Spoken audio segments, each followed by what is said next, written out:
गुरुर्ब्रह्मा गुरुर्विष्णुर् गुरुर्ब्रह्मा गुरुर्विष्णुर् गुरुर्देवो महेश्वरः गुरुर्देवो महेश्वरः गुरुसाक्षात् परब्रह्म गुरुर्साक्षात् परब्रह्म तस्मै श्री गुरवे नमः तस्मै श्री गुरवे नमः।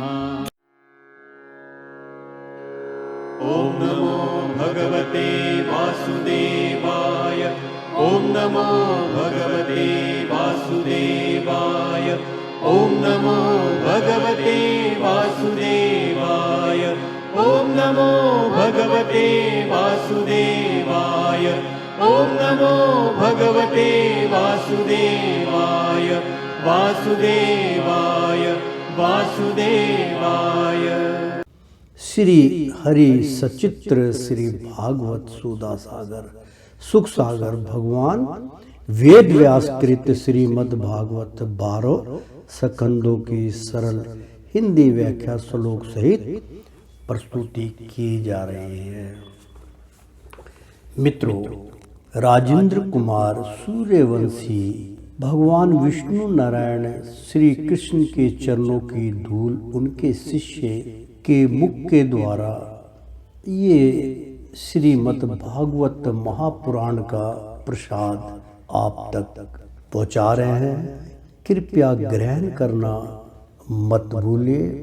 श्री राधा कृष्णाभ्या नमः। षष्ठ स्कंद। वंदे गोविंद देवासय नमः। नारायण सदा अबुद्र यद्यपि यदुच्चर्ये मुक्त पापो सन जामिल। प्रेम से बोलो श्री कृष्ण भगवान की जय। मित्रों, एक बार बोल दो ना राधे राधे। नमो ओम नमो भगवते वासुदेवाय। श्रीमद् भागवत महापुराण छठा स्कंद षष्ठ स्कंद हम अब शुरू करने जा रहे हैं। छठे स्कंद का पहला अध्याय शुरू करने जा रहे हैं। अज मिलो पखियान का पारम। राजा परीक्षित ने कहा, भगवान आप पहले द्वितीय स्कंद में निवृत्ति मार्ग का वर्णन कर चुके हैं तथा यह बतला चुके हैं कि उनके द्वारा अचिरादि मार्ग से जीव क्रम से ब्रह्मालोक में पहुंचता है और फिर ब्रह्मा के साथ मुक्त हो जाता है। मुनिवर, इसके सिवा आपने उस प्रवर्ती मार्ग का भी तृतीय स्कंद में भली भांति वर्णन किया है, जिससे त्रिगुणी में स्वर्ग आदि लोकों की प्राप्ति होती है और प्राकृतिक का संबंध ना छूटने के कारण जीवों को बार बार जन्म मृत्यु के चक्कर में आना पड़ता है।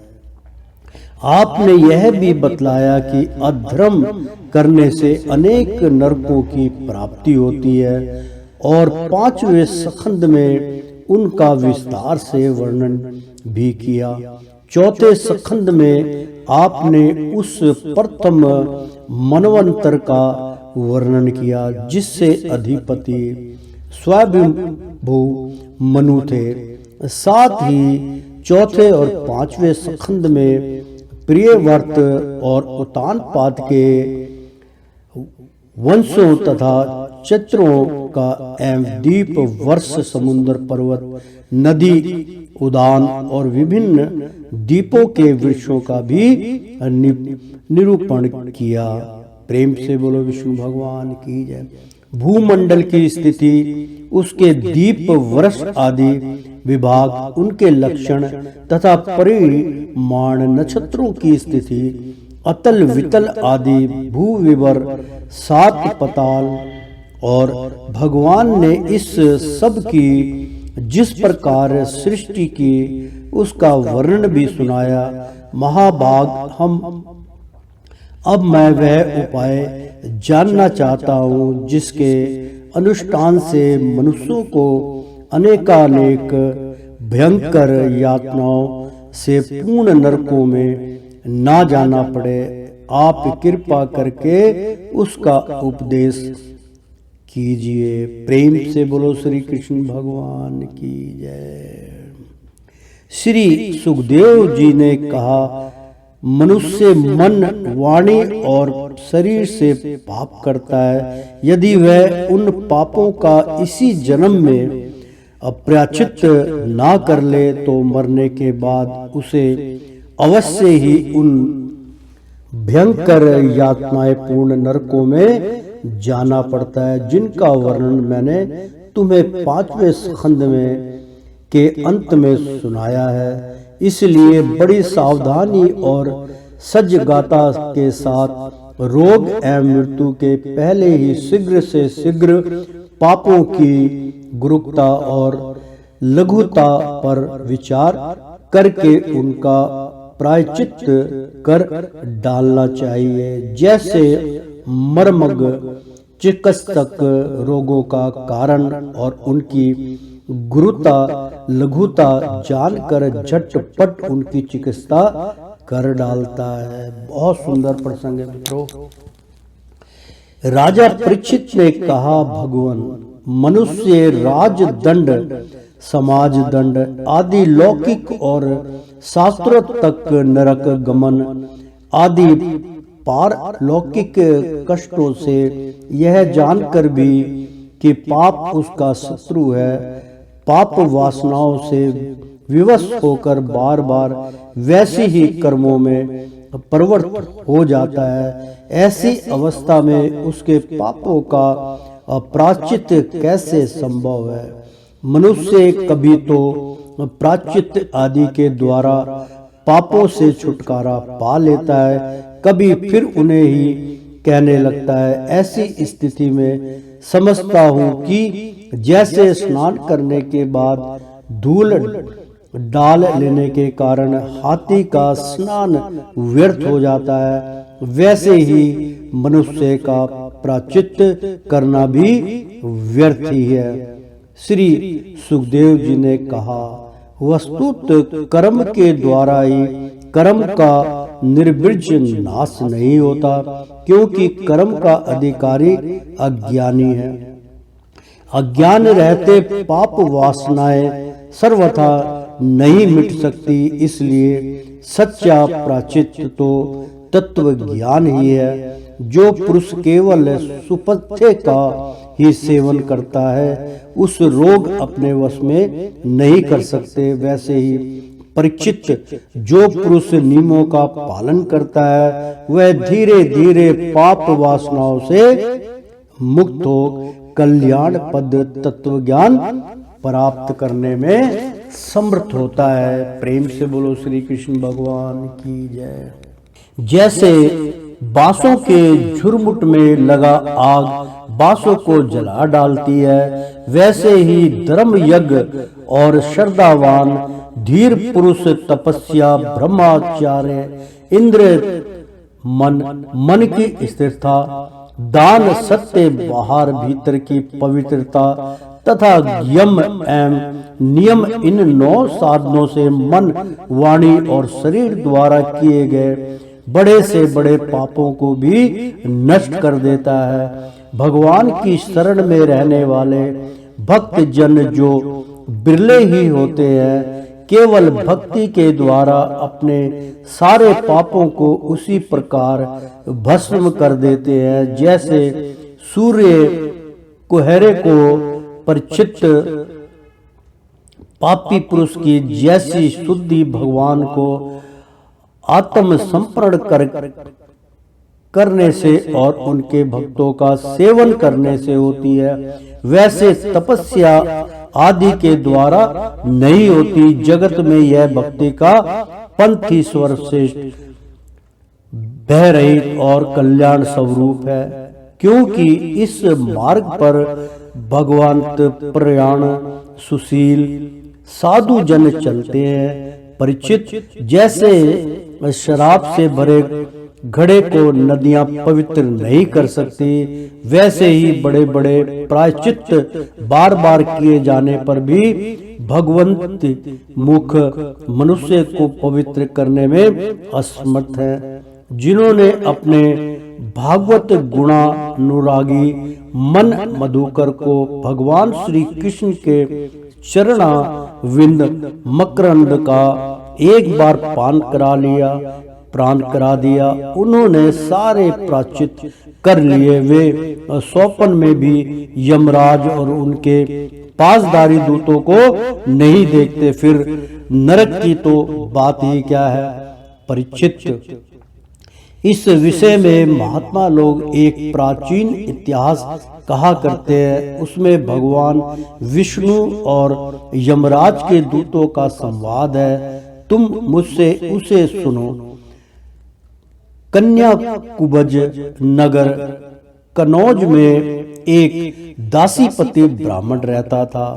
उसका नाम था अजमिल। दासी के संसर्ग से दोषित होने के कारण उसका सदाचार नष्ट हो चुका था। वह पतित अभी बटोहियों को बांधकर उन्हें लूट लेता, कभी लोगों को जुए के छल से हरा देता, किसी का धन धोखाधड़ी से ले लेता तो किसी का चुरा लेता। इस प्रकार अत्यंत अनिंदनीय वृत्ति का आश्रय लेकर वह अपने कुटुंब का पेट भरता था और दूसरे प्राणियों को बहुत ही सताता था। परीक्षित, इसी प्रकार वह वहां रहकर दासी के बच्चों का लालन पालन करता रहा। इस प्रकार उसकी आयु का बहुत बड़ा भाग 88 वर्ष बीत गए। बूढ़े आजमिल के 10 पुत्र थे। उनमें सबसे छोटा का नाम था नारायण। माँ बाप उसे बहुत प्यार करते थे। वृद्ध आजमिल ने अत्यंत मोह के कारण अपना संपूर्ण हृदय अपने बच्चों नारायण को सौंप दिया था। वह अपने बच्चे की तोतली बोली सुन सुनकर तथा बाल सुलभ खेल देख देख कर फूला नहीं समाता था। आजमिल बालक के स्नेह बंधन में बंध गया था। जब वह खाता तब उसे भी खिलाता, जब पानी पीता तो उसे भी पिलाता। इस प्रकार वह अतिशय मूढ़ हो गया था। उसे इस बात का पता ही नहीं चला कि मृत्यु मेरे सिर पर आ पहुंची है। वह मूर्ख इसी प्रकार अपना जीवन बिता रहा कि मृत्यु का समय आ पहुंचा।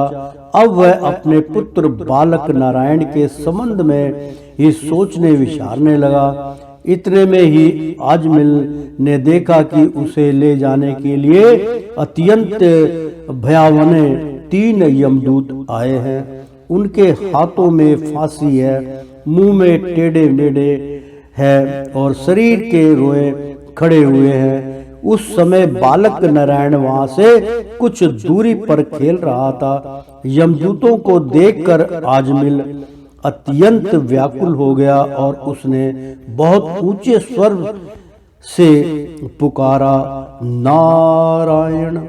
भगवान के पार्षदों ने देखा कि यह मरते समय हमारे स्वामी भगवान नारायण का नाम ले रहा है, उनके नाम का कीर्तन कर रहा है। अतः वे बड़े वेग से छटपट वहां आ पहुंचे। उस समय यमराज के दूत दासीपति आजमिल के शरीर में से उनके सूक्ष्म शरीर को खींच रहे थे। विष्णु दूतों ने उन्हें बलपूर्वक रोक दिया। उनके रोकने पर यमराज के दूतों ने उनसे कहा, अरे धर्मराज की आज्ञा का निषेध करने वाले तुम लोग कौन हो कौन? तुम किसके दूत हो, कहां से आए हो और इसे ले जाने से हमें क्यों रोक रहे हो? क्या तुम लोग कोई देवता, उपदेवता अथवा सिद्ध श्रेष्ठ हो? हम देखते हैं कि तुम सब लोगों के नेत्र कमल दल के समान कोमलता से भरे हैं। तुम पीले पीले रेशमी वस्त्र पहने हो, तुम्हारी सिर पर मुकुट, कानों में कुंडल और गले में कमल के हार लहरा रहे हैं। सबकी नई अवस्था है, सुंदर सुंदर चार चार भुजाएं हैं। सभी के कर कमलों में धनुष, तरकस, तलवार, गदा, शंख, चक्र, कमल आदि शोभित हैं। तुम लोगों की अंग क्रांति से दिशाओं का अंधकार और प्राकृत प्रकाश भी दूर हो रहा है। हम धर्मराज के सेवक हैं, हमें तुम लोग क्यों रोक रहे हो? श्री सुखदेव जी कहते हैं, परीक्षित, जब यमदूतों ने इस प्रकार कहा तब भगवान नारायण के आज्ञाकारी पार्षदों ने हंसकर मेघ के समान गंभीर वाणी से उनके प्रति यूं कहा। भगवान के पार्षदों ने कहा, यमदूतों, यदि तुम लोग सचमुच धर्मराज के आज्ञाकारी हो तो हमें धर्म का लक्षण और धर्म का तत्व सुनाओ। दंड किस प्रकार दिया जाता है? दंड का पात्र कौन है? मनुष्यों में सभी पापचारी दंडनीय हैं अथवा उनमें से कुछ ही?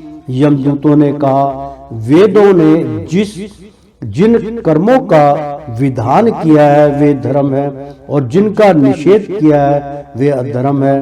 वेद स्वयं भगवान के स्वरूप है, वे उनके स्वाभाविक श्वास प्रश्वास एवं स्वयं प्रकाश ज्ञान है, ऐसा हमने सुना है। जगत के रजो में, सत्व में और तमो में सभी पदार्थ, सभी प्राणी अपने परम आश्रय भगवान में ही स्थित रहते हैं। वेद ही उनके गुण, नाम, कर्म और रूप आदि के अनुसार उनका यथोचित विभाजन करते हैं। जीव शरीर अथवा मनोवृत्तियों से जितने कर्म करता है उसके साक्षी रहते हैं। सूर्य, अग्नि, आकाश, वायु, इंद्रिया, चंद्रमा, संध्या, रात, दिन, दिशाएं, जल, पृथ्वी, काल और धर्म, इनके द्वारा अधर्म का पता चल जाता है और तब दंड के पात्र का निर्णय होता है। पाप कर्म करने वाले सभी मनुष्य अपने अपने कर्मों के अनुसार दंडनीय होते हैं। निष्पाप पुरुषों जो प्राणी कर्म करते हैं उनका गुणों से संबंध रहता ही है, इसलिए सभी से कुछ पाप और कुछ पुण्य होते ही हैं और देवान होकर कोई भी पुरुष कर्म किए बिना रह ही नहीं सकता। इस लोक में जो मनुष्य जिस प्रकार का और जितना अधर्म या धर्म करता है वह परलोक में उसका उतना और वैसा ही फल भोगता है। देव शिरोमणियों, सत्व, रज और तम गुणी, इन तीन गुणों के भेद के कारण इस लोक में भी तीन प्रकार के प्राणी दिख पड़ते हैं। पुण्य आत्मा, पाप आत्मा और पुण्य पाप दोनों से युक्त अथवा सुखी दुखी और सुख दुख दोनों से युक्त। वैसे ही परलोक में भी उनकी त्रिविधता का अनुमान किया जाता है। वर्तमान समय ही भूत और भविष्य का अनुमान करा देता है। वैसे ही वर्तमान जन्म के पाप पुण्य भी भूत और भविष्य जन्मों के पाप पुण्य का अनुमान करा देते हैं। हमारे स्वामी अनजन्मा भगवान स्वर्ग यमराज सबके अंतःकरणों में ही विराजमान है, इसलिए वे अपने मन से ही सबके पूर्व रूपों को देख लेते हैं। वे साथ ही उनके भावी स्वरूप का भी विचार कर लेते हैं। जैसे सोया हुआ अज्ञानी पुरुष स्वप्न के समय प्रतीत हो रहे कल्पित शरीर को ही अपना वास्तविक शरीर समझता है। सोए हुए अथवा जागने वाले शरीर को भूल जाता है। वैसे ही जीव भी अपने पूर्ण जन्मों की याद भूल जाता है और वर्तमान शरीर के सिवा पहले और पिछले शरीर के संबंध में कुछ नहीं जानता। सिद्ध पुरुषों जीव इस शरीर में 5 कर्मों इंद्रियां से लेना देना, चलना फिरना आदि काम करता है। 5 ज्ञान इंद्रियों से रूप रस आदि 5 विषयों का अनुभव करता है और 16वें मन के साथ 17वां और समय मिलकर अकेले ही मन, ज्ञान इंद्रियां और कर्म इंद्रियां इन तीनों के विषयों को भोगता है। प्रेम से बोलो श्री कृष्ण भगवान की जय। जीव का यह 16 कला और सत्यवदी 3 गुणों वाला लिंग शरीर अनादि है। यही जीव को बार बार हर्ष, शोक, भय और पीड़ा देने वाला जन्म मृत्यु के चक्कर में डालता है। जो जीव अज्ञानवश काम, क्रोध, लोभ, मोह, मद, मत्सर इन 6 शत्रुओं पर विजय प्राप्त नहीं कर सकते और नहीं कर लेता, उसे इच्छा ना रखते हुए भी विभिन्न वासनाओं के अनुसार अनेकों कर्म करने पड़ते हैं। वैसी स्थिति में वह रेशम के कीड़े के समान अपने को कर्म के जाल में जकड़ लेता है और इस प्रकार अपने हाथों मोह का शिकार बन जाता है। कोई शरीरधारी जीव बिना कर्म किए कभी एक क्षण भी नहीं रह सकता। प्रत्येक प्राणी के स्वाभाविक गुण बलपूर्वक विवश करके उससे कर्म कराते हैं। जीव अपने पूर्ण जन्मों के पाप पुण्य में संस्कारों के अनुसार स्थूल और सूक्ष्म शरीर प्राप्त करता है। प्रेम से बोलो विष्णु भगवान की जय। करता है उसकी स्वाभाविक एक मतलब उसका स्वभाव ऐसा हो जाता है एवं प्रबल वासनाएं कभी उसे माता के जैसा स्त्री रूप बना देती है तो कभी पिता के जैसा पुरुष रूप।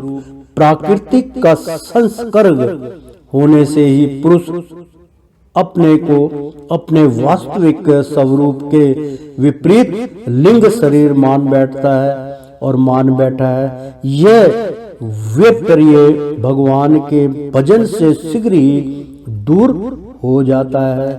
देवताओं, आप जानते हैं कि यह अजमिल बड़ा शास्त्र यज्ञ था। शील, सदाचार और सद्गुणों का तो यह खजाना ही था। ब्रह्मचारी, विनय, जितेंद्रियां, सत्यनिष्ठ, मंतव्यता और पवित्र भी था। इसने गुरु, अग्नि, अतिथि और वृद्ध पुरुषों की सेवा की थी। अहंकार तो इसमें था ही नहीं। यह समस्त प्राणियों का हित चाहता, उपकार करता, आवश्यकता के अनुसार ही बोलता और किसी के गुणों में दोष नहीं ढूंढता था।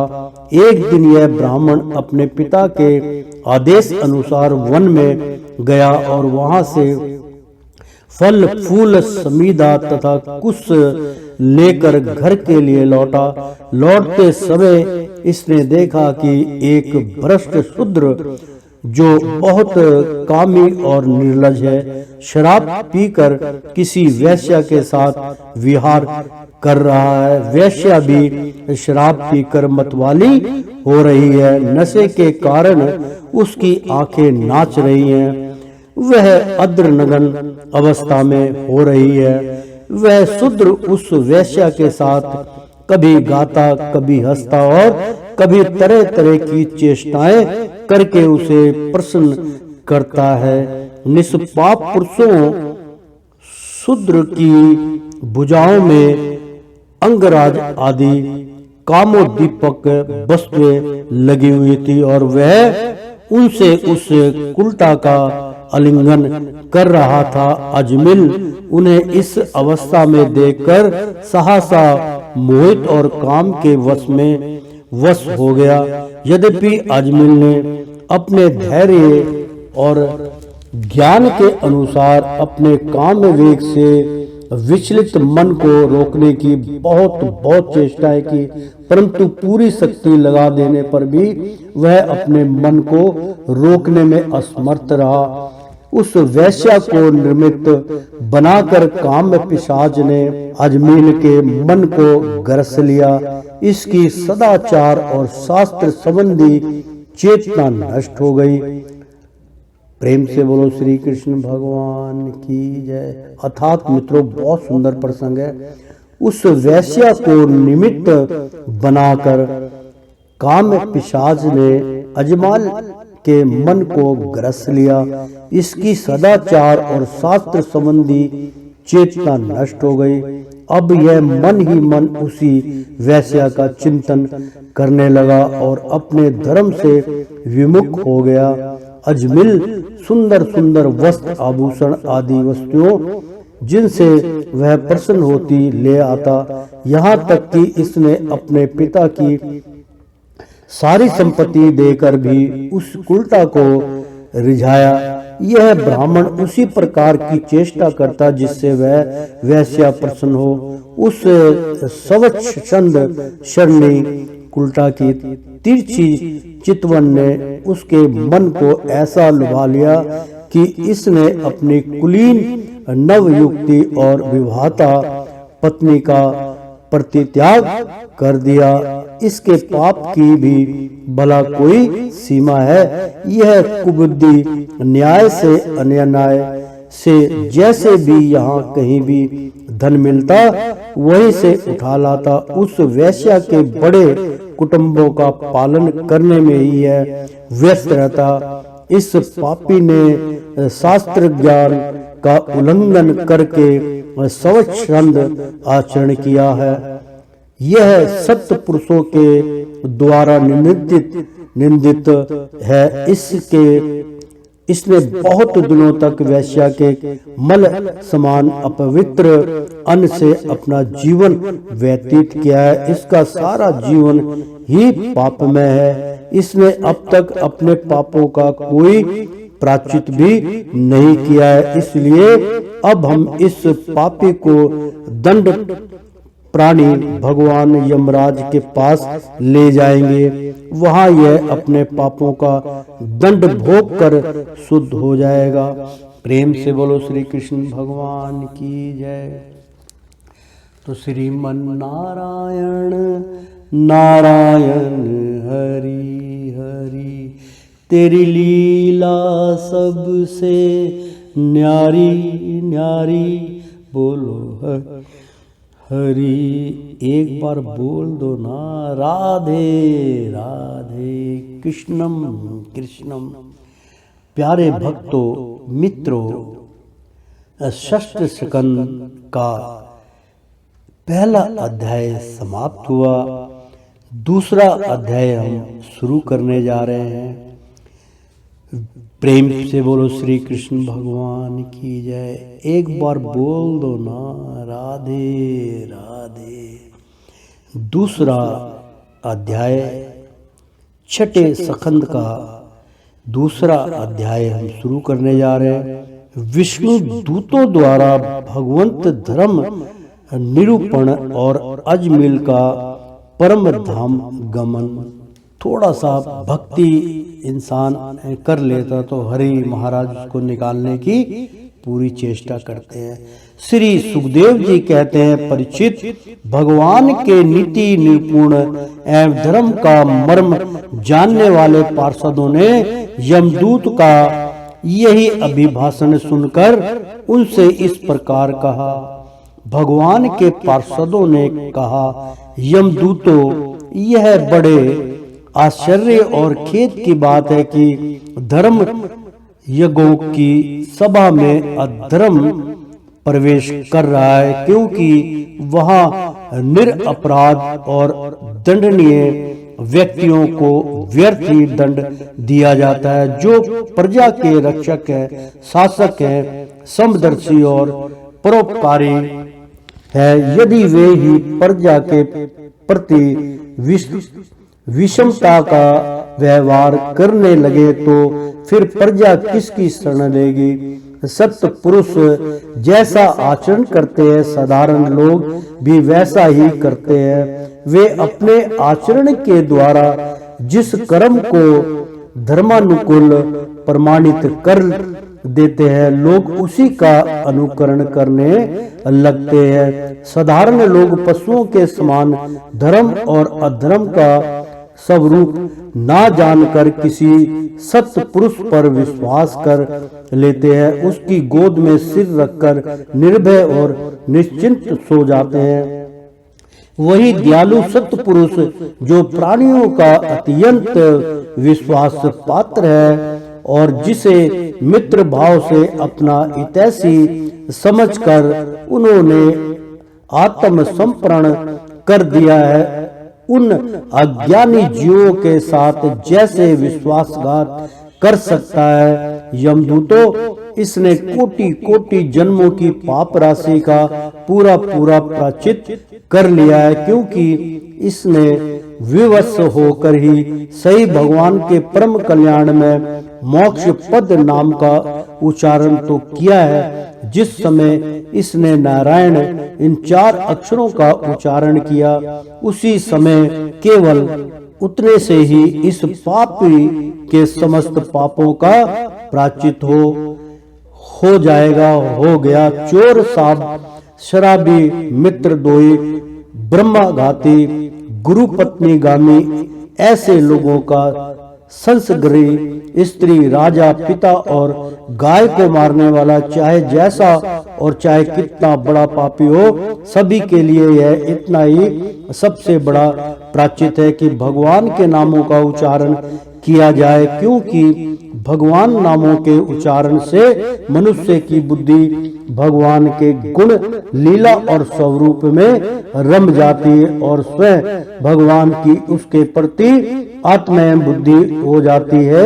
बड़े बड़े ब्रह्मवादी ऋषियों ने पापों के बहुत से प्रायश्चित और कृच्छचार, चंद्रयान आदि व्रत बतलाए हैं, परंतु उन प्रायश्चितों से पापी की वैसे जड़ से शुद्धि नहीं होती जैसे भगवान के नामों का उनसे गुम्फत पदों का उच्चारण करने से होती है, क्योंकि वे नाम पवित्र कीर्ति भगवान के गुणों का ज्ञान कराने वाले हैं। यदि प्रायश्चित करने के बाद भी मन फिर से कुमार्ग में पाप की ओर दौड़े तो वह चरम सीमा का पूरा पूरा प्रायश्चित नहीं है। इसलिए जो लोग ऐसा प्रायश्चित करना चाहे कि जिससे पाप कर्मों और वासनाओं की जड़ ही उखड़ जाए, उन्हें भगवान के गुणों का ही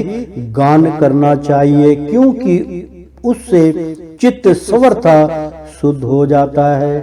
प्रेम से बोलो श्री कृष्ण भगवान की जय। इसलिए यमदूतों, तुम लोग अजमिल को मत ले जाओ, इसने सारे पापों का प्रायश्चित कर लिया है, क्योंकि इसने मरते समय भगवान के नाम का उच्चारण किया है। प्रेम से बोलो नारायण नारायण नारायण। बड़े बड़े महात्मा पुरुष यह बात जानते हैं कि संकेत में किसी दूसरी अभिप्राय से परिहास में तान कोई भगवान के नामों का उच्चारण करता है तो उसके सारे पाप नष्ट हो जाते हैं। प्रेम से बोलो श्री कृष्ण भगवान की जय। और जो मनुष्य गिरते समय, फिसलते समय, अंग भंग होते समय और सांप के डसते आग में जलते तथा चोट लगते समय भी विश्वास से श्री हरि हरि कहकर भगवान के नाम का उच्चारण कर लेता है, वह यम यातना का पात्र नहीं रह जाता। महर्षियों ने जानबूझकर बड़े पापों के लिए बड़े और छोटे पापों के लिए छोटे प्रायश्चित बतलाए हैं। इसमें संदेह नहीं कि उन तपस्या, दान, जप आदि प्रायश्चितों के द्वारा वे पाप नष्ट हो जाते हैं, परंतु उन पापों से मलिन हुआ उसका हृदय शुद्ध नहीं होता। भगवान के चरणों के सिवा से वह भी शुद्ध हो जाता है। यमदूतों जैसे जान या अनजान में ईंधन से अग्नि का स्पर्श हो जाए तो वह भस्म हो ही जाता है, वैसे ही जानबूझकर या अनजान में भगवान के नामों का क्षय कीर्तन करने से मनुष्य के सारे पाप भस्म हो जाते हैं। जैसे कोई परम शक्तिशाली अमृत को उसका गुण ना जानकर अनजान में पी ले तो भी वह अवश्य ही पीने वाले को अमर बना देता है, वैसे ही अनजान में उच्चारण करने पर भी भगवान का नाम अपना फल देकर ही रहता है। वस्तु शक्ति श्रद्धा की अपेक्षा नहीं करती। प्रेम से बोलो श्री कृष्ण भगवान की जय। श्री सुखदेव जी कहते हैं, राजन, इस प्रकार भगवान के पार्षदों ने भागवत धर्म का पूरा निर्णय सुना दिया और अजमिल को यमदूतों के पास से छुड़ाकर मृत्यु के मुख से बचा लिया। प्रिय परीक्षित, पार्षदों की यह बात सुनकर यमदूत यमराज के पास गए और उन्हें यह सारा वृत्तांत ज्यों का त्यों सुना दिया। अजमिल यमदूतों के फंदे से छूटकर निर्भय स्वस्थ हो गया। उसने भगवान के पार्षदों के दर्शन जनित आनंद में मगन होकर उन्हें सिर झुकाकर प्रणाम किया। निष्पाप परीक्षित, भगवान के पार्षदों ने देखा कि अजमिल को कुछ कहना चाहता है, तब वे सहसा उसने सामने ही वही अंतर ध्यान हो गए। इस अवसर पर अजमिल ने भगवान के पार्षदों से विशुद्ध भागवत धर्म का और यमदूतों के मुख से वेदों तक 6 गुण प्रवर्ती विश्व का धर्म का श्रवण किया था। स्वर पापहारी भगवान की महिमा सुनने से अजमिल के हृदय में शीघ्र ही भक्ति का उदय हो गया। अब उसे अपने पापों को याद करके बड़ा पश्चाताप होने लगा।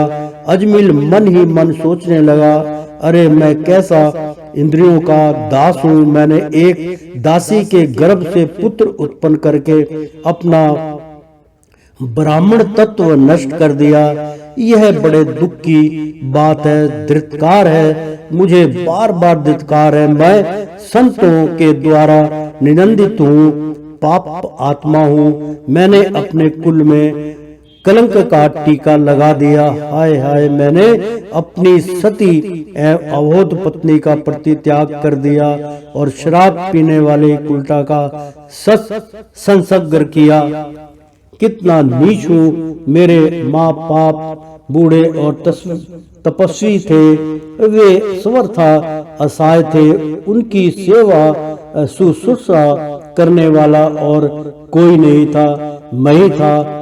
मैंने उनका भी प्रतित्याग कर दिया। ओह, मैं कितना कृतज्ञ हूँ। मैं अब अवश्य ही अत्यंत भाव से नरक में गिरूंगा, भयावान नरक में, भयानक नरक में गिरूंगा, जिसमें गिरकर धर्म घाती पापत आत्मा कामी पुरुष अनेकों प्रकार की यम यातनाएं भोगते हैं। मैंने अभी जो अद्भुत दृश्य देखा, क्या यह स्वप्न है अथवा जागृत अवस्था का ही प्रत्यक्ष अनुभव है? अभी अभी जो हाथ में फंदा लेकर मुझे खींच रहे थे, वे कहाँ चले गए? अभी अभी वे मुझे अपने फंदों में फंसाकर पृथ्वी के नीचे ले जा रहे थे, परंतु 4 अत्यंत सुंदर सिद्धों ने आकर मुझे छुड़ा लिया। वे अब कहाँ चले गए? यद्यपि मैं इस जन्म का महापापी हूँ, फिर भी मैंने पुनः जन्मों में अवश्य ही शुभ कर्म किए होंगे, तभी तो मुझे इन श्रेष्ठ देवताओं के दर्शन भी उनकी स्मृति से मेरा हृदय अब भी आनंद से भर रहा है। मैं कुलटागामी और अत्यंत अपवित्र हूँ। यदि पूर्ण जन्म में मैंने पुण्य ना किए होते तो मरने के समय मेरी जीभ भगवान के मनोरमोहक नाम का उच्चारण कैसे करती। प्रेम से बोलो श्री कृष्ण भगवान की जय। कर पाती कहा तो मैं महाकपटी, पापी, निर्लज और ब्रह्मा तेज को नष्ट करने वाला तथा कहा भगवान का वह परम मंडल में नारायण नाम। प्रेम से बोलो श्री कृष्ण भगवान की जय। परम मंडल में नारायण का नाम, सचमुच मैं तो कृतार्थ हो गया। अब मैं अपने मन, इंद्रिय और प्राणों को वश में करके ऐसा प्रयत्न करूंगा कि फिर अपने को घोर अंधकार में नरक में ना डालूं। अज्ञान वश मैंने अपने को शरीर समझकर उसके लिए बड़ी बड़ी कामनाएं की और उनकी पूर्ति के लिए अनेकों कर्म किए।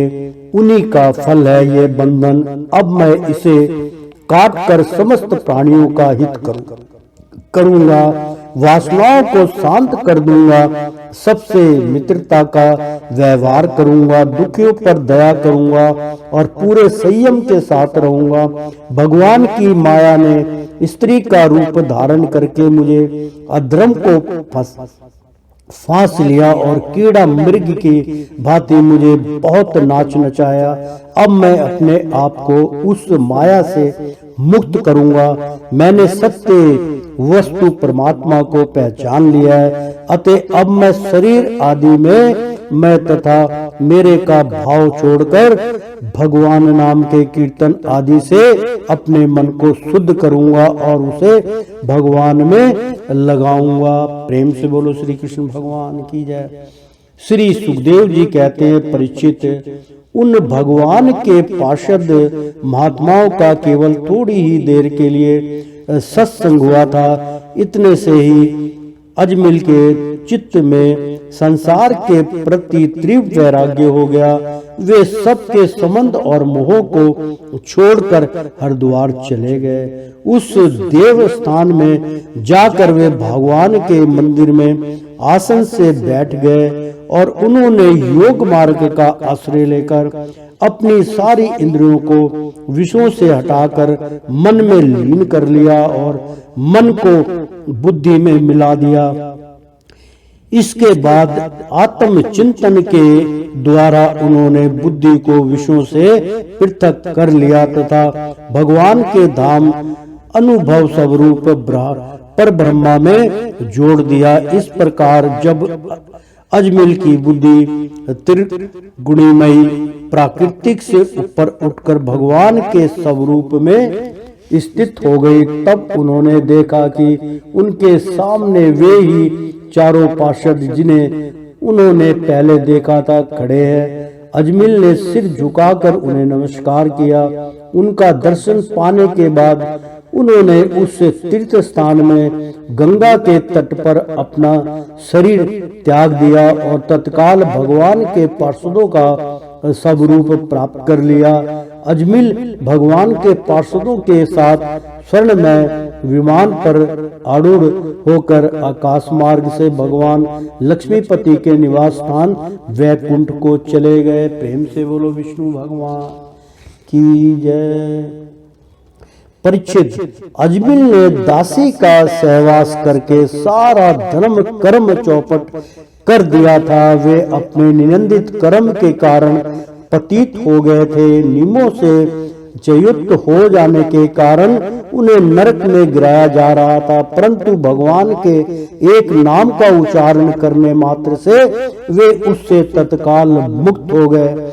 जो लोग इस संसार बंधन से मुक्त होना चाहते हैं, उनके लिए अपने चरणों के स्पर्श से तीर्थों को भी तीर्थ बनाने वाले भगवान के नाम से बढ़कर और कोई साधन नहीं है, क्योंकि नाम का आश्रय लेने से मनुष्य का मन फिर कर्म के पंचनों में नहीं पड़ता। भगवान नाम के अतिरिक्त और किसी प्रायश्चित का आश्रय लेने पर मन रजोगुण और तमोगुण से ग्रस्त ही रहता है तथा पापों का पूरा पूरा नाश भी नहीं होता। परीक्षित, यह इसलिए यह इतिहास अत्यंत गोपनीय और समस्त पापों का नाश करने वाला है। जो पुरुष श्रद्धा और भक्ति के साथ इसका स्वर्ण कीर्तन करता है वह नरक में कभी नहीं जाता। यमराज के दूत तो आंख उठाकर उसकी ओर देख तक नहीं सकते। उस पुरुष का जीवन चाहे पाप में ही क्यों ना रहा हो, वैकुंठ लोक में उसकी पूजा होती है। परीक्षित, देखो, अजमिल जैसे पापी ने मृत्यु के समय पुत्र के बहाने भगवान के नाम का उच्चारण किया, उसे भी वैकुंठ धाम की प्राप्ति हो गई। फिर जो लोग श्रद्धा के साथ भगवान नाम का उच्चारण करते हैं उनकी तो बात ही क्या है। प्रेम से बोलो श्री कृष्ण भगवान की जय। श्रीमन नारायण नारायण हरि हरि, तेरी लीला सबसे न्यारी न्यारी, बोलो हरि हरि। श्रीमन नारायण नारायण हरि हरि, श्रीमन नारायण नारायण हरि हरि। मित्रों, बहुत सुंदर प्रसंग चल रहा था। इस अध्याय में उन्होंने कुछ उच्चारण करके बतलाया, मैं आपके सामने प्रस्तुति कर रहा हूँ। इस प्रसंग में नाम व्याहरण का अर्थ नमोच्चारण मात्र ही है। भगवान श्री कृष्ण कहते हैं, यद गोविंदति चुक्रकोश कृष्ण माँ दूरवसनम ऋण में तनंत परवंद्र में हृदय त्राप संपति। मेरे दूर होने के कारण द्रौपदी ने जोर जोर से गोविंद गोविंद इस प्रकार करुण कंदन करके मुझे पुकारा। वह ऋण मेरे ऊपर बढ़ गया था और मेरे हृदय से उसका भार क्षण भर के लिए भी नहीं हटता। नाम पदे कहने का यह अभिप्राय है कि भगवान का केवल नाम राम राम कृष्ण कृष्ण हरि हरि नारायण नारायण अंतरकरण की शुद्धि के लिए, पापों की निवृत्ति के लिए पर्याप्त है। नमो नमामि इत्यादि क्रिया जोड़ने की भी कोई आवश्यकता नहीं है। नाम के साथ बहुवचन का प्रयोग भगवान के नाम बहुत से हैं, किसी का भी सकीर्तन कर लें, इस अभिप्राय से है। एक व्यक्ति सब नामों का उच्चारण करे, इस अभिप्राय से नहीं, क्योंकि भगवान के नाम अनंत हैं। सब नामों का उच्चारण संभव ही नहीं है। तात्पर्य यह है कि भगवान के एक नाम का उच्चारण करने मात्र से सब पापों की निवृत्ति हो जाती है। पूर्ण विश्वास न होने तथा नमो उच्चारण के पश्चात भी पाप करने के कारण ही उसका अनुभव नहीं रहता और न ही होता। पाप की निवृत्ति के लिए भगवान नाम का एक अंश ही प्राप्त है। जैसे राम का नाम है, जो जैसे राम का रा, इसने तो संपूर्ण नाम का उच्चारण कर लिया। मरते समय का अर्थ ठीक मरने का क्षण भी नहीं है, क्योंकि मरने के क्षण जैसे कृच्छ चंद्रयान आदि करने के लिए विधि नहीं हो सकती, वैसे नमो उच्चारण की भी नहीं है। इसलिए म्रियमाण शब्द का यह अभिप्राय है कि अब आगे इससे कोई पाप होने की संभावना नहीं है। बहुत सुंदर उच्चारण चल रहा है मित्रों, भक्तों।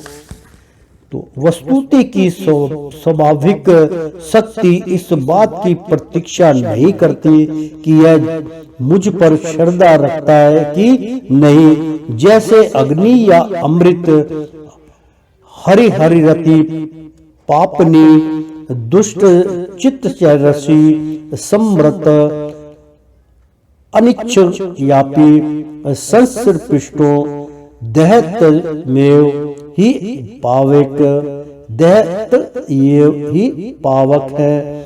दृष्ट चित्त मनुष्य के द्वारा स्मरण किए जाने पर भी भगवान श्री हरि पापों को हर लेते हैं। अनजान में या अनिच्छा से स्पर्श करने पर भी अग्नि जला ही देती है। भगवान के नाम का उच्चारण केवल पाप को ही निवृत्त करता है, इसका और कोई फल नहीं है। यह धारणा ब्रह्मपूर्ण है, क्योंकि शास्त्र में कहा है कि सकुंद चक्रिते येन हरिरिते क्षण हृदयम वृद परिकृतस्तेन मोक्षाय गमना प्रति। तो जिसने हरि ये दो अक्षर यानी कि दो अक्षर का बहुत बड़ा महत्व बतलाया गया है, कैसे राम और हरि। तो जिससे हरि ये दो अक्षर एक बार भी उच्चारण कर लिए उसने मोक्ष प्राप्त करने के लिए परिकर बांध लिया, भेंट कस ली। इस वचन से यह सिद्ध होता है कि भगवंत नाम मोक्ष का भी साधन है। मोक्ष के साथ ही साथ यह धर्म अर्थ और काम का भी साधन है, क्योंकि ऐसे अनेक प्रमाण मिलते हैं जिनमें त्रिवर्ग सिद्धि का भी नाम ही कारण बतलाया गया है। प्रेम से बोलो श्री कृष्ण भगवान की जय। ना गंगा ना गया सेतुरण काशी, ना चा पुष्करम जिह्वाग्रे वर्तते यस्य हरि ऋष्टेक्षर दियमा। ऋषि वेदधत यदुवेदत सामवेदो हातर्वणन अधीनता स्ते यने त्वक्त हरि ऋत्य क्षण हृदयम। अश्वे में आधि विग्रह ज्ञान निर्भय में गए दक्ष क्षण यजतन तेन येनोत्क हरि ऋत्य शर द्यम। प्रमाण प्रवथे संसार व्याधि वे भेष जन्मम दुख कलेश शर परित्राम हरि ऋत्य सर द्रमन। जिसकी जीवा के लोक पर हरि ये दो अक्षर बसते हैं, विषय गंगा गया सेतु बंद काशी और पुष्कर की कोई आवश्यकता नहीं है। अर्थात उनकी यात्रा स्नान आदि का फल भगवान नाम से ही मिल जाता है। जिसने हरि इन दो अक्षरों का उच्चारण कर लिया उसने ऋषि वेद, यजुर्वेद, सामवेद और अर्थवेद का अध्ययन कर लिया। जिसने हरि ये दो अक्षर उच्चारण किए उसने दक्षिणा के सहित अश्वमेध वेग आदि युगों के द्वारा यंजन कर लिया। हरि ये दो अक्षर मृत्यु के पश्चात परलोक के मार्ग में प्रयाण करने वाले प्राणी के लिए पथाय मार्ग के लिए भोजन की सामग्री है, संसार रूप रोगों की लिए सिद्धि औषध है और जीवन के दुख और क्लेशों के लिए परित्राण है। प्रेम से बोलो हरि हरि हरि। इन वचनों से यह सिद्ध होता है कि भगवान नाम अर्थ धर्म काम इन तीन वर्गों का भी साधक है। ये बात हरि नारायण आदि कुछ विशेष नामों के संबंध में ही नहीं है, प्रत्युत सभी नामों के संबंधों में है, क्योंकि स्थान स्थान पर यह बात सामान्य रूप से कही गई है कि अनंत के नाम, विष्णु के नाम, हरि के नाम इत्यादि भगवान के सभी नामों में एक ही शक्ति है। नाम संकीर्तन आदि में वर्ण आश्रम का भी नियम है। तो प्रेम से बोलो नारायण नारायण श्री हरि नारायण की जय। ब्राह्मणा क्षत्रिया वैश्या स्त्रिया शूद्र नियत्य जात्या यत्र त्रानु कुचवरंती वैष्णव निर्माणो कीर्तनम स्वर पाप विनिमुक्तारण ऋषियम यांतित सनातनम। ब्राह्मण, क्षत्रिय, वैश्य, स्त्री, शूद्र, अत्यंत आदि जहां तहां विष्णु भगवान के नाम का अनुकीर्तन करते हैं, वे भी समस्त पापों से मुक्त होकर सनातन परमात्मा को प्राप्त होते हैं। नाम संकीर्तन में देश काल आदि के नियम भी नहीं है, यथा ना देशकालीन नियम शौचा निर्मणे पर संकीर्तनादेव राम रामेति मुच्यते न देश नियमो राजन काल नियम असता विधते नात्र संदेहो वैष्णु नामानु कीर्तने कालो अस्तित्व यज्ञ दाने वा स्त्रानने कालो यसति सज्जपे विष्णु संकीर्तने कालो नयस तंत्र पृथ्वी विते पते गंत्र तिष्ठ नव वापी विभिन्न बुर्ज अंच स्वतंत्रता कृष्णति संकृत्य मुच्यते पापक शुकांत्र। प्रेम से बोलो श्री कृष्ण भगवान की जय। अपवित्र पवित्र या समर्थावस्था गतो जल्पी या समरे तुंड ऋषि कच्छ या ब्रह्म महांतर रुचि देश कल्ला काल का नियम नहीं है। सोच असोच आदि का निर्णय करने की भी आवश्यकता नहीं है। केवल राम राम यह कीर्तन करने मात्र से जीव मुक्त हो जाता है। भगवान के नाम का संकीर्तन करने में ना देश का नियम है और ना तो काल का, इसमें कोई संदेह नहीं। राजन, यज्ञ दान तीर्थ स्नान अथवा विधि पूर्वक जप के लिए शुद्ध काल की अपेक्षा है, परंतु भगवान नाम के इस संकीर्तन में काल शुद्धि की कोई आवश्यकता नहीं है। चलते फिरते खड़े रहते सोते खाते पीते और जप करते हुए भी कृष्ण कृष्ण ऐसे संकीर्तन करके मनुष्य पाप के कैंचुल से छूट जाता है। अपवित्र हो या पवित्र, सभी अवस्थाओं में चाहे किसी भी अवस्था में जो कमल नयन भगवान का स्मरण करता है वह बाहर भीतर पवित्र हो जाता है। प्रेम से बोलो श्री कृष्ण भगवान की जय।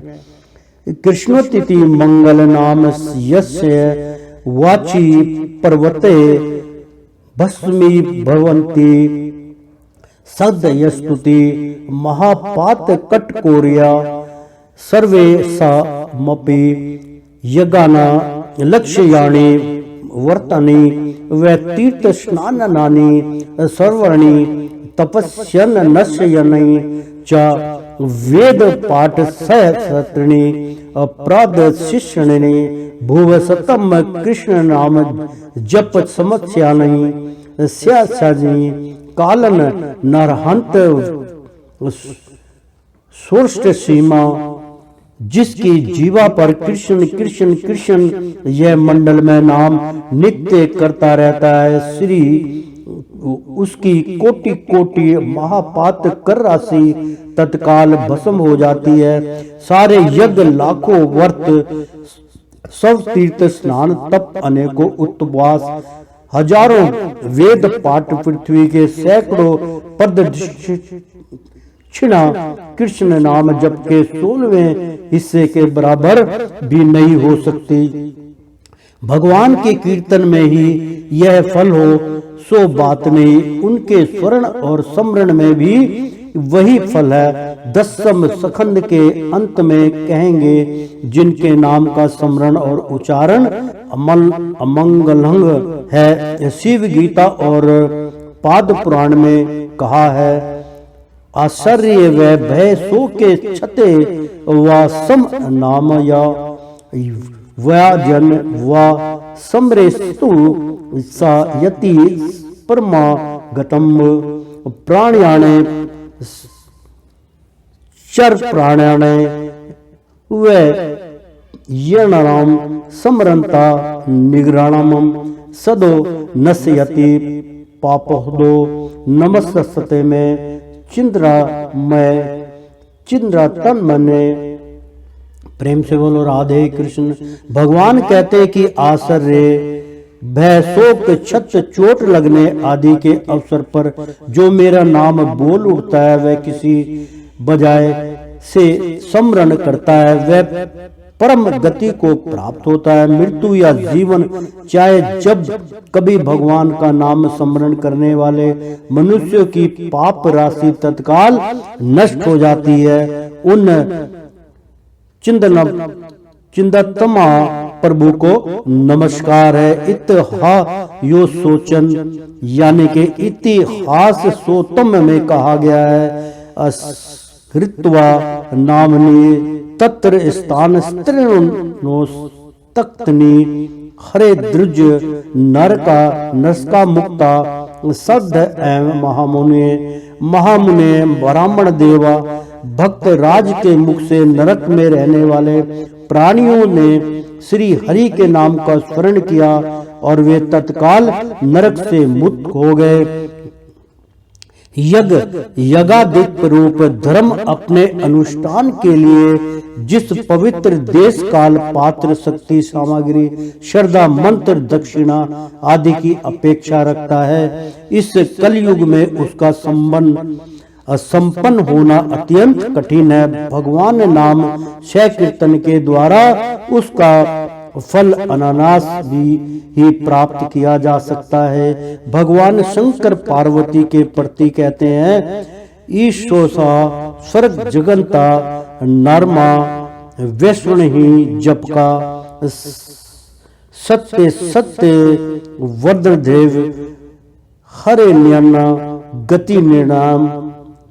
संपूर्ण जगत का स्वामी होने पर भी मैं विष्णु भगवान के नाम का ही जप करता हूँ। मैं तुमसे सत्य सत्य कहता हूँ, भगवान को छोड़कर जीवों के लिए अब कर्म कांड आदि कोई भी गति नहीं है। श्री भागवत में ही यह बात आगे आने वाली है कि सत्य युग में ध्यान से, त्रेता युग में यज्ञ से और द्वापर युग में अर्चा पूजा से जो फल मिलता है, कलयुग में वह केवल भगवान से ही यानी कि भगवान नाम से मिलता है। और भी है कि कलयुग दोषों का निधि है, परंतु इसमें एक महान गुण यह है कि श्री कृष्ण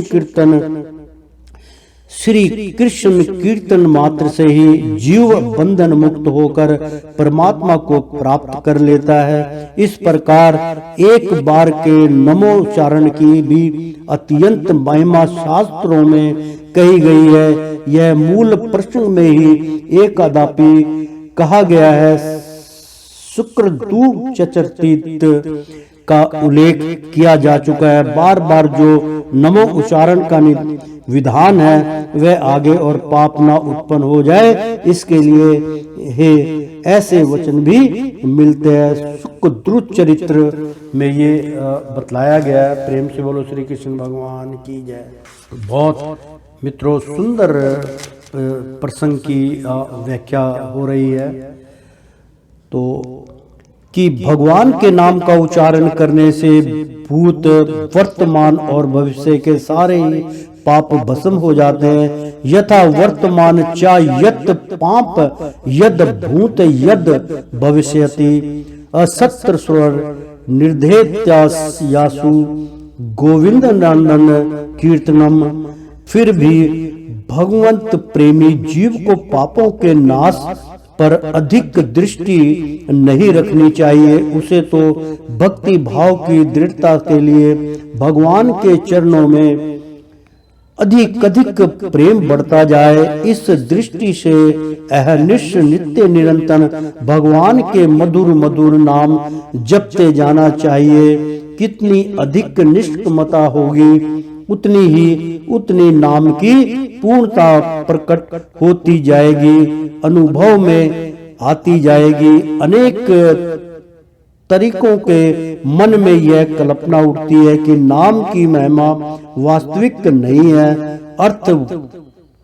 अर्थवाद मात्र है। उनमें मन में यह धारणा तो हो ही जाती है कि शराबी की एक बूंद भी पतित बनाने के लिए पर्याप्त है, परंतु यह विश्वास नहीं होता कि भगवान का एक नाम भी परम कल्याणकारी है। शास्त्रों में भगवान नाम महिमा को अर्थवाद समझना पाप बताया गया। प्रेम से बोलो श्री कृष्ण भगवान की जय।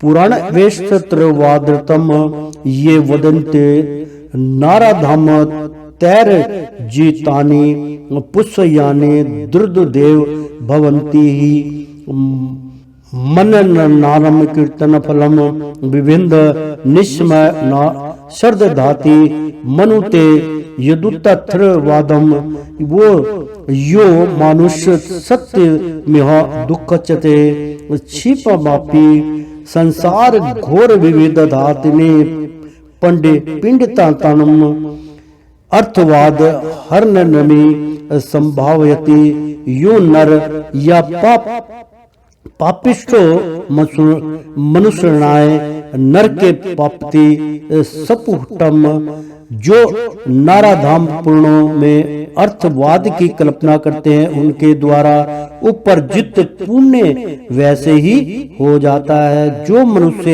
मेरे नाम कीर्तन के विविध फल सुनकर उस पर श्रद्धा नहीं करते और उसे अर्थवाद मानते हैं उनको संसार के विविध घोर तापों पीड़ित होना पड़ता है और उसे मैं अनेक दुखों में डाल देता हूँ। जो मनुष्य भगवान के नाम में अर्थवाद की संभावना करता है वह मनुष्य में अत्यंत पापी है और उसे नरक में गिरना पड़ता है। प्रेम से बोलो विष्णु भगवान की जय।